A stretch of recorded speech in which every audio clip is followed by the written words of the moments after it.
Hello and welcome. This is Rooflemonger, my friends. Clive is now out for Tekken 8. He is the Final Fantasy guest character, some source of controversy, I guess. Mostly just because people want a Tifa instead, but don't worry, he's fine. In fact, he's more than fine. He's kind of a crazy character, you know. He fits the standard Tekken zoner archetype, as we all know and love, right? You know, the standard Tekken flying zoners, right? So yeah, he's pretty weird. And I just want to go over some of the things I find really fun about this character in this video. Obviously, like all the various Final Fantasy stuff, like, yo, we've been talking a lot about Virtua Fighter versus Tekken in recent days. And old Clive here is a pretty good example of what Tekken can do, what Virtua Fighter cannot, because he's got giant lasers, right? And so much just like Final Fantasy inspired things like ice attacks, materia, something like. He's got a lot going on, right? He's an expensive character is what I would say. Like the art budget for this guy feels more than like the other 3 DLC characters combined, because everything he does, like he's got a dog. Like I never played the game Final Fantasy 16, so I don't I'm not aware of too much of what's going on there. But fire attacks, ice attacks, wind attacks. He's got a crazy, like, you know, jump, like, you know, a 2D jump here.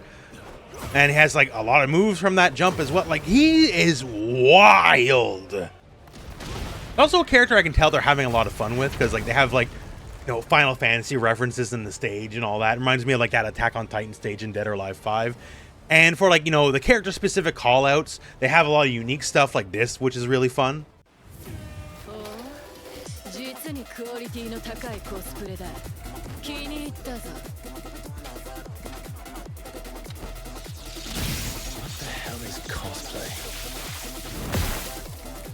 So now digging in the Clive, just like some of the universal stuff I find very interesting. Like he has this big glowing gauge you see above his head, right? The Zantetsuken gauge, which is from my guessing, I didn't play Final Fantasy 16, I'm sorry, but kind of like a limit break sort of deal. And the more meters you dump into it, a lot of moves just build it up over the course of the match. You can hit 1+4, and then basically the more powered up it is, the crazier 1+4 gets, to the point where like this could be like a round-ending move in and of itself, right? So various moves build it up, as you can see here, like his specific command dash 2-2, and then once you have at least 2 or more bars, you can do the move, and then you get animations based on how much bar you have and damage. Or you know, more meter, more damage, right? But it seems like a really cool concept, and it is specifically like you're saving this for like round 3. This is the game ender. This doesn't matter much early on, but as you build it up, it'll just get crazier and crazier. Now, the really fun thing about this is if an opponent's blocking, you can't lose this on block. Like it's launch punishable on block, but you can't lose it on block, right? However you get into this move, if you got all the meters to dump into it, like it'll be safe. You don't waste it. It can only ever go off as long as you connect. So that's cool. Also, Clive adapts to the universe of Tekken quite well. Like he has the Heihachi 1+2. It's even 13 frame. Like the heat engager. Like he has that stuff, right? Also, when he's in heat mode, he's a little bit more serious than some of the other characters. As you can tell, he goes under a just full-on transformation. And of course, many moves are enhanced in heat, like you would expect. He even has 2 heat smashes. The regular one. Pretty crazy animation. Also, it heals him. So that's something. And the other one off his command dash, which we'll talk about in a second, raises his Zantetsuken gauge. So you kind of get options of just which way you want to go with it. And before we get into the meat of what I think are some of his more interesting moves, we got to talk the silly stances, because like, yo, they're very silly. So he has, I'll just call it fly stance, and he has forward 4, which is basically like a kind of flaming dash, and a lot of different strings can go into this if you just hold forward. So like it's a very mix / pressure heavy style of character with just that and that alone. So fly stance is very silly. Like fly 3, just a big old launcher. Fly 2 is like lasers. Fly 1's kind of like Victor's gun, in that if it hits, he'll then immediately dash forward. And it's a special mid, by the way. So, I don't know, just a silly stance. And the one interesting thing is it's also a low parry. So there's the universal low parry naturally, right? But if you fly a low, he'll just have that little screen flash and it'll automatically just blow people away. And to the point, like, It's just basically any low. Like, you don't even have to time it or nothing. He'll just blow you up automatically while he's in the stance. So don't be sloppy. You gotta keep your options in mind because you're not allowed to do lows while he's flying up in the air like this.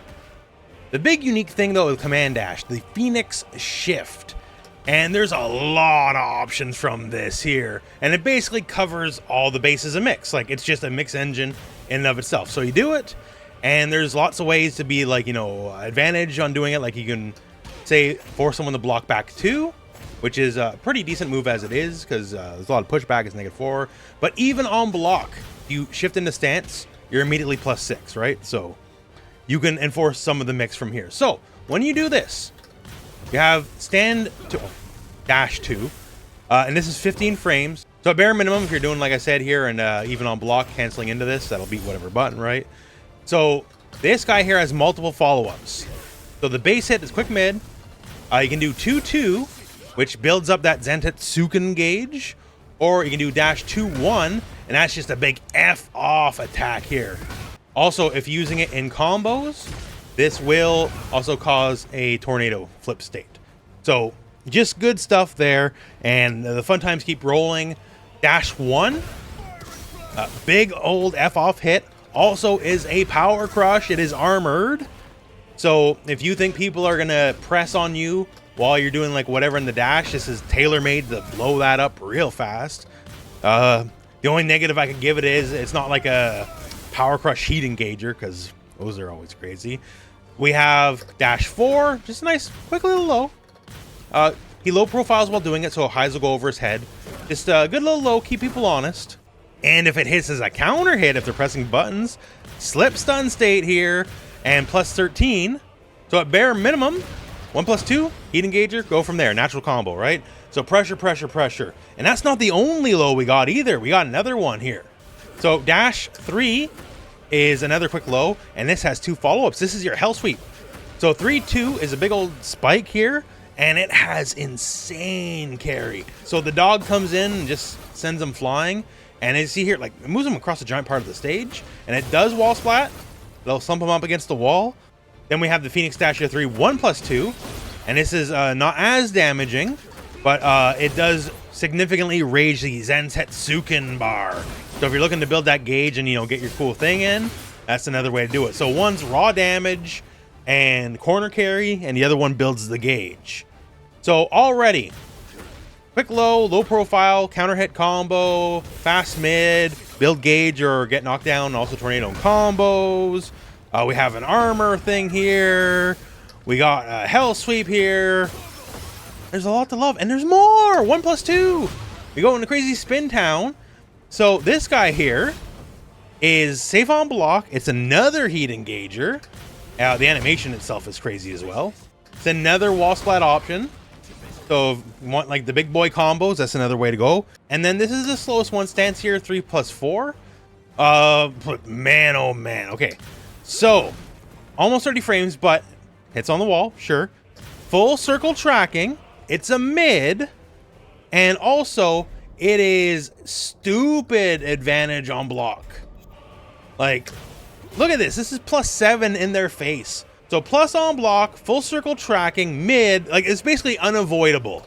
Like if this is happening, unless you knock him out of it, like it's his turning. Oh, it does chip damage too, because why not, right? It's basically all things.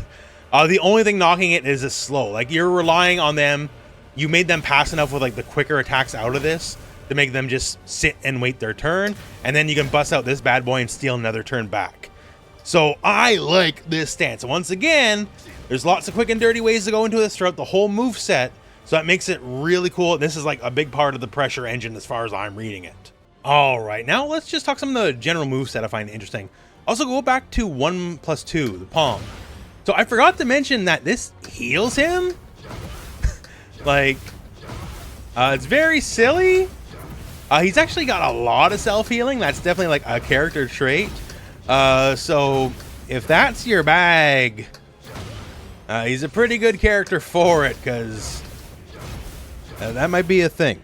Now, next up, this is a little move, but I get obsessed with the low moves. Just down 1. So down 1 is a low. He crushes highs while doing it. He's crouching while doing it, and it's +2 on hit. Like, it's not huge, It's not like be all end all or nothing, right? But it's just a sneaky little low. It's an evasive little low. +2 is the big deal because his while standing offense is actually pretty good. Like at bare minimum, while standing 4. You know, everyone's got a decent while standing 4. Obviously, +2, 11 frames. You do the math, you're going to win, right? His while standing 4 goes into the Phoenix dash dance and all the nonsense we talked about earlier. So if while standing 4 connects, it is +6 and then just go from there. If it's blocked, okay, -5. Then you lost your turn. But you lost your turn anyways, like if while standing 4 got blocked anyways. So whatever, right? It's just way more value than the average while standing 4. And since the down 1 just automatically puts you in crouch state, boom. And on top of that, he has full crouch, down forward 2. And that's another just quickie, quick, just sneaky little low, right? So we got hit with another one, then immediately, okay, am I hitting another evasive low because I'm crouching? Or am I going for while standing? Like, the pressure is solid from full crouch and while standing. While we're at it here, just while standing 2, 15 frame, crumple launch like we'd expect. While standing 1, 2, just big old, you know, mid hit. While standing 3, full circle tracking, sends the dog after you. So I just find that interesting. Other silly moves, forward 1+2. So heat engager, we love our heat engagers here. Heat engager. It's also 16 frame startup mid attack, so not bad. It is safe on block. It's, you know, it's edge case safe, like it's -8, whatever, but safe on block, also chip damage. And if you happen to be in heat, then the move changes up a little bit and just sends them flying across the screen. And if it's up against the wall, then splat combo, right? So it just seems valuable to me. Another good low, down back 4. So under 20 frames, that's not bad. +4 on hit.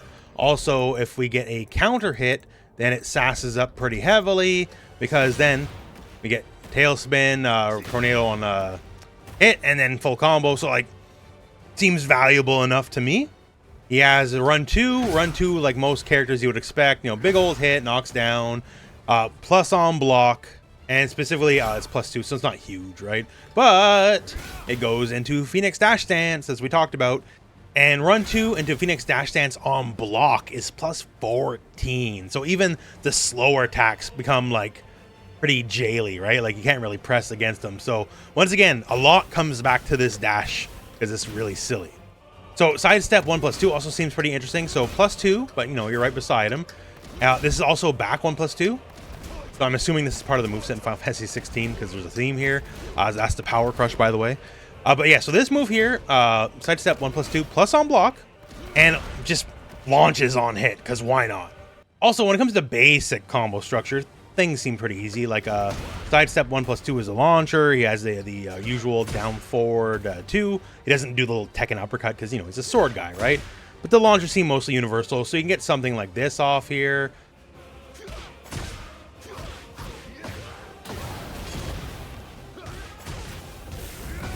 There we go. Like, not the most damage, but pretty extreme wall carry. Well splat on the wall as well. I'm sure you can do more optimal. I'm sure you can do better, but that's just a quick little combo. Works off sidestep 1+2, works off the generic launcher, works off a lot of the launches, really. So that's a building block to get you started anyways. Other little combo things, the Phoenix Dash gives a lot of guaranteed combo follow-ups off a lot of moves. Like we talked run 2 earlier. So if run 2 actually connects, going to Phoenix Stance either way, right? But if it actually connects, then a lot of the follow-ups are just guaranteed to hit. If something like back 2 follows up here, that's the big pushback move here with just easy cancels into it. Back 2 hits. Stance 1 is guaranteed. So that's almost 50 damage for like a very long range high, right? So if you manage to scam someone with this, that's a guaranteed combo. That's, I think, pretty all right. But all in all, this character just seems really fun and interesting, and most of all, expensive, as I mentioned again. All these effects, all these animations that are like just for him. The stage as well. Like, they had a lot of fun. Like, look at this back throw. It's hitting you with like Zeus's lightning here. Like, that's cool. Like, I'm on the perspective, I never played Final Fantasy 16, so I just don't know, right? I can only take him as he's presented here in Tekken 8, and as he is presented here in Tekken 8, I think he's an interesting and fun character. Is he top? I don't know if he's going to be top tier, right? But he has fun moves to work with. He has an interesting toolkit to work with. He's got a lot of the traditional Tekken lasers. You know, Tekken's all about lasers in the end. Big wings and lasers. So he very much is a Tekken character in that way. And I think he's fun. Like, maybe it would have been better if it was Tifa. I don't know. But I think this guy's pretty cool as he stands. And that's just my initial impressions on the character. And, well, now you know. That all said, my friends, that is the end of the video. So thank you very much for watching. Hope this video has found you well. And go out and play some Tekken.